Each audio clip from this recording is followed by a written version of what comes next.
How's it going, friends, and welcome back to the channel. So this is the last episode in the Jagdpanther series.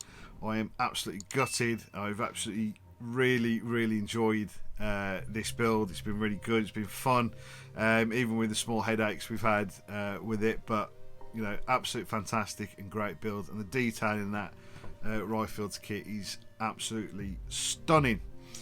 So in this video we're obviously going to be looking at doing the base, so I'll show you how I've done the groundwork for the operational side and what I've done for the museum side. I will be using a few bits that never actually made it onto the kit, like the other shell rack, obviously, which should have gone in the side that I've opened up, so I'll be using that as a display piece, as well as the engine. I'll also in this episode show you how I've weathered that. So yeah. And I've got figures in the episode. I won't show you how I paint them, well, in this one anyway. I've got another video if you want to check that out. It's in the description below, and hopefully a link in the corner if I remember to do that. I'm not overly good on figures yet. I mean, they're acceptable, I'm happy with them, but I still need to, you know, get to a better standard with them. But again, that video, if you want to check that out, you know, hopefully you can take something away from that and, you know, make a better figure than I have. So that's part of the reason why I haven't bothered doing it in the episode, this episode, sorry. So yeah, so stick around for the end of this video, and I'll show you the whole model all done and dusted and as one singular piece. Quickly before we go into the video, I just want to let you know, guys, know that in October, or the 10th of October, and if you're in the Midlands area, Tally-Ho, the Tally-Ho Centre in Birmingham, is hosting their first model show. I will be at that model show.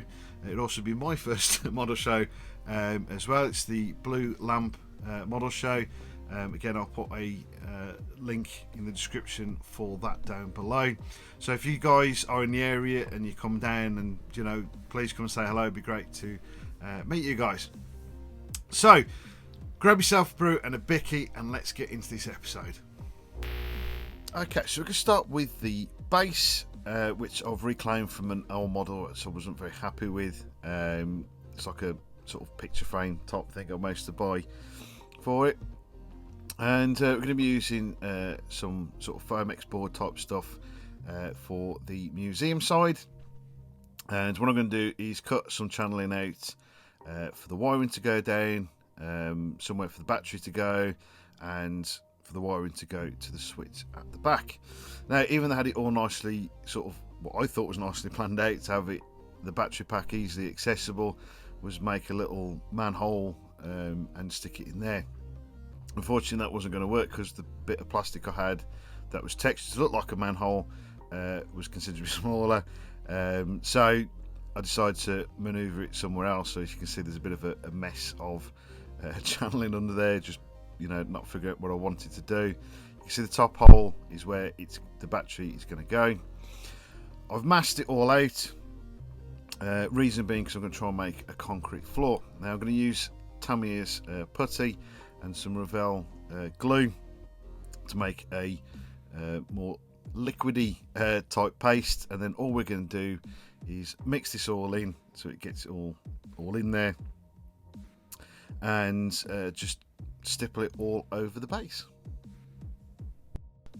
So what I'm going for is like a concrete type floor, and what I've done is I've scored some markings into the floor to make it look like there's been, you know, sort of concrete pads. So I've masked that over and then stippled all this across. As you can see, peeling the masking will leave the, you know, plasticard underneath untouched. I'm doing this going off what I've seen in other museums and my museum as well. Our flooring is very similar to this, so I thought it was a great place to go from. Once it's all dried and peeled the mask in, I gave it a bit of a sanding to sort of soften it down a bit because it was a little bit too rough, and it gives some really nice texture. Now I've actually painted the floor. It's kind of an off-white, but with the light I'm using at the moment, it's a little bit bleached.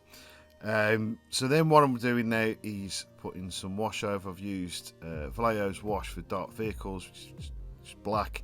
I've thinned it down a little bit. I'm going to spread it all over, and then with a paper towel just take away most of the excess, so all this just sits into all those sort of cracks and dimples in the floor.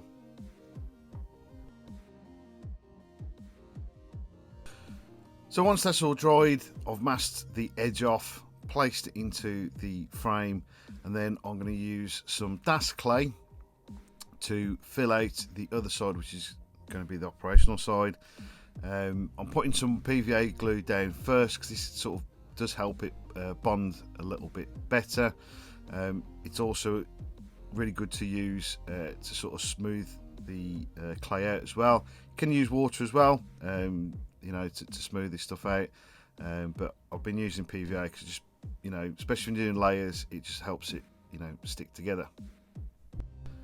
Now, Das clay is air drying, so we don't have to worry about trying to bake it or anything, but what it does tend to do is shrink when it dries, especially when we put in large chunks down. So we will have to probably fill in a few areas, particularly up by the concrete floor. Now, for putting the sort of tracks in, or the impression of tracks, I've put another bit down on top, set some spare tracks down just in there to start it off, and then to help line the earth to the tank, I've wrapped some cling film around the tracks to protect them and met it up. Now, because I'm having a couple of raised areas, I've used a bit of plasticard, spare plasticards, just to help straighten the sides a little bit and keep those nice and neat as we raise it up. Now for the initial base coating, I'm using MIG's splashes, loose ground. As you can see, there's got a little bit of texture in there which will help us start this off. Just literally plaster the entire area. I have made the track area a little bit deeper, so it's a little bit more defined. When I put this on, I know it's going to soften that up, so I wanted them quite well defined in the first place, because otherwise we'll probably completely lose them, and I still want, you know, a little bit of impression of the tracks in there. While this is still wet, and it does take a while to go off because it's enamel based, I've sprinkled some natural earth that I got out of the garden, and some sea grass there as well, to add a little bit more variety and dead grass in there as well. I've then, for the areas that I want to have with actual grass on, I've slapped a load of PVA glue down, and then with a static grass applicator, put some static grass down. Now, a nice little trick to help not only clean the area up, but also help the static sort of pull up a little bit to make it stand a little bit better. Use an old stocking or something similar, because then you can not only, you know, reuse the loose grass or static grass that you've used, but it will stop it from being completely sucked up when you're trying to clear the area. Once that's dried, I set about painting the grass. Now, I've started with Tamiya's Dark Green 2, which is XF70, and then Flat Green, which is XF5, and then after that slowly adding a little bit of yellow in there to lighten the colour, and concentrating around the edges of the grass and some of the raised areas. And so each time adding a little bit of yellow in there to lighten it, to get to sort of the area that I'm happy with. Once I'm happy about that, I set about painting the earth. I've used again Tamiya's flat earth for this, and just neaten it all up. I'm not overly worried about a bit of overspray on the grass, because that will still add a little bit of natural look to it when it's finished. Moving on to the first bit of vegetation. Now, I actually forgot I had these photo etch fern leaves, so I'm sorry I can't tell you where I got them from. These are just super glued together to a piece of wire, and because they're all individual, different sizes, you can make a variation of different sort of configurations, if you like, of fern. So I made a bit of a variation of some small sort of new shoots and some, you know, sort of more established. The painting for these is pretty much the same as the grass, I started actually with this one with just the flat green and then just adding little bits of yellow into the paint, sort of concentrating more around the edges where they tend to be a little bit lighter. Now, I'm extremely happy with these, considering this is actually the first time I've ever painted any form of vegetation. And later on I'll drill a small hole to pin these into place. Now, for most of the other vegetation is all bought. I'm using these sort of self-adhesive tufts of grass, which just to add and make sure that they do stick, just a little bit of PV glue on the bottom. These bushes are from AK. They're actually like little clumps that you can sort of tear out and just either use sort of individual sort of strands, or in this case just put them all in a clump. As you can see, all fitted in there with those little bits of fern. So now you can see with this all dry fitted on how this is potentially going to start to look. Now, I had a few spare bits that never went into the tank, like the shell rack, which is going to be a display piece on its own, and the engine itself. Now, the engine, I'm going to show you how I've done this. As you can see, it's all done, ready for weathering, and it was generally quite a simple and easy sort of process. So I start with some AK's engine wash, and just quite simply just slather the entire thing with this. Again, it's another enamel product, so we'll leave this to dry, and then with a cotton bud with a little bit, only slightly dampened, with some white spirits, and remove any of the excess, and leaving this all into sort of the recess areas, and also giving us a slight bit of a tinge and a grimy look to it. The manifolds were weathered using pigments. I've gone from a mix of dark rust and smoke in different sort of variations. So I tend to start with the dark rust, and then adding a little bit of smoke, and then adding a little bit of dark rust on top afterwards, until I get a sort of variation that I'm happy with and looks, you know, as relatively realistic as possible. And then to finish it off with some ochre rust. And just basically with this stuff, it's relatively quite a hard pigment, so you just sort of dash it in there and just sort of crush it into there, and you know, gives you that sort of, you know, slightly older and sort of rusted look. So now with the battery all wired up into place and working, we then can now start sort of dressing up the museum side. So you can see it's all starting to come together. The barriers I've made using styrene rod, which is about 1mm, and about 1mm chain.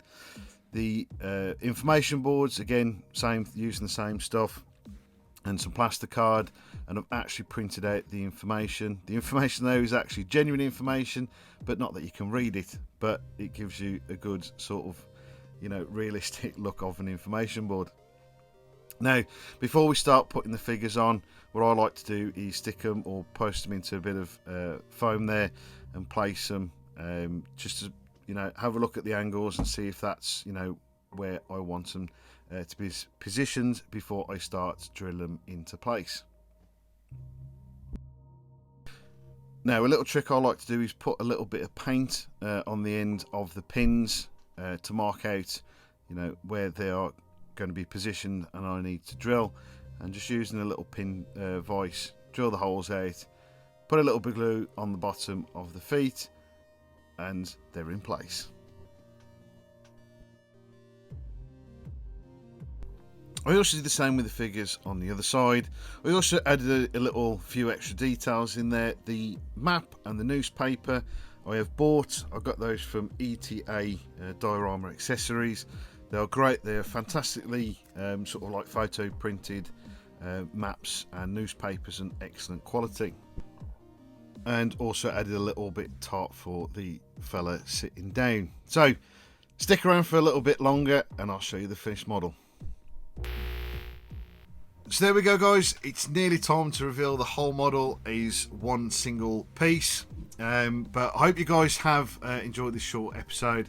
Thank you ever so much for sticking all the way through to the end. Of course, I really appreciate you guys, watching. And if you're new and you have liked what you see and you're enjoying it, and if you haven't done so already, please consider liking and subscribing to the channel. Of course, if you put the bell notification on as well, I'll tell you when the next video is available. Also, if you'd like to help support the channel, there are links in the description below. Thank you guys ever so much that have done so already. It's really, really appreciated. As you know, it comes straight back into the channel. Also, one last thing, don't forget, if you are in the Birmingham area or the Midlands, the Tally-Ho Blue Lamp model show on the 10th of October. If you come, please come and say hello. It'd be nice to meet you guys. And again, thank you ever so much, and I'll catch you again soon.